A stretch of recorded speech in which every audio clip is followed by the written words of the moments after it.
मेरे सुहाग में भले ही खोट था, लेकिन मेरे सिंदूर में कोई मिलावट नहीं थी। और महिपाल सिंह, तुम लोग यहाँ खड़े रहकर क्या कर रहे हो? चिता के पूछने का इंतजार? हाँ भाभी माँ, ताकि भाई साहब की अस्थियों को यहाँ से ले जाकर अंतिम संस्कार कर सके। ये चिता नहीं बुझेगी।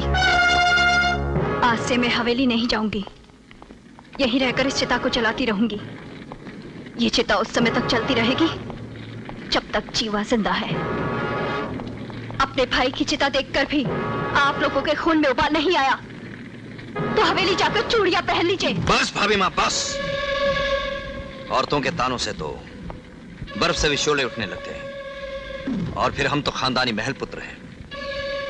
अगर आप हवेली नहीं जाएंगी तो हम भी अपने भाई की जलती हुई चिता की आग की कसम खाते हैं कि जब तक जीवा की मौत हम अपनी आंखों से देख न ले, हम आपके सामने कभी नहीं आएंगे, कभी नहीं।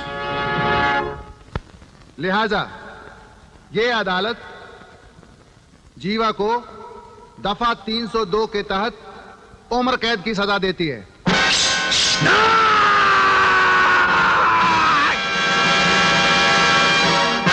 सजाए मौत होनी चाहिए इसे। छोड़ दो मुझे, छोड़ दो।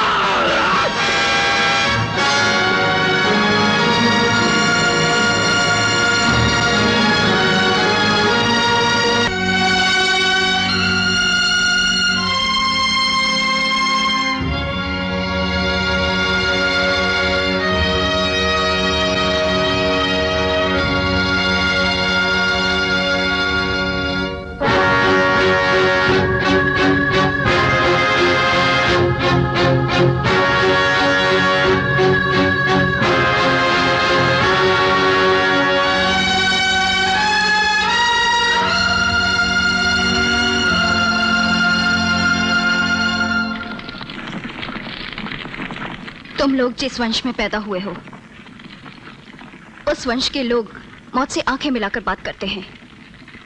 फिर आज तुम लोगों की आंखें झुकी हुई क्यों हैं? आप चिंता मत कीजिए भाभी माँ, वो जेल में अपनी सजा पूरी नहीं कर पाएगी, उससे पहले ही मार दी जाएगी। मरना तो एक दिन सबको है, लेकिन मुझे उसकी मौत से पहले चाहिए। भाभी माँ ठीक ही कह रही थी कि उसे अदालत ले जाने से पहले काट देना चाहिए था।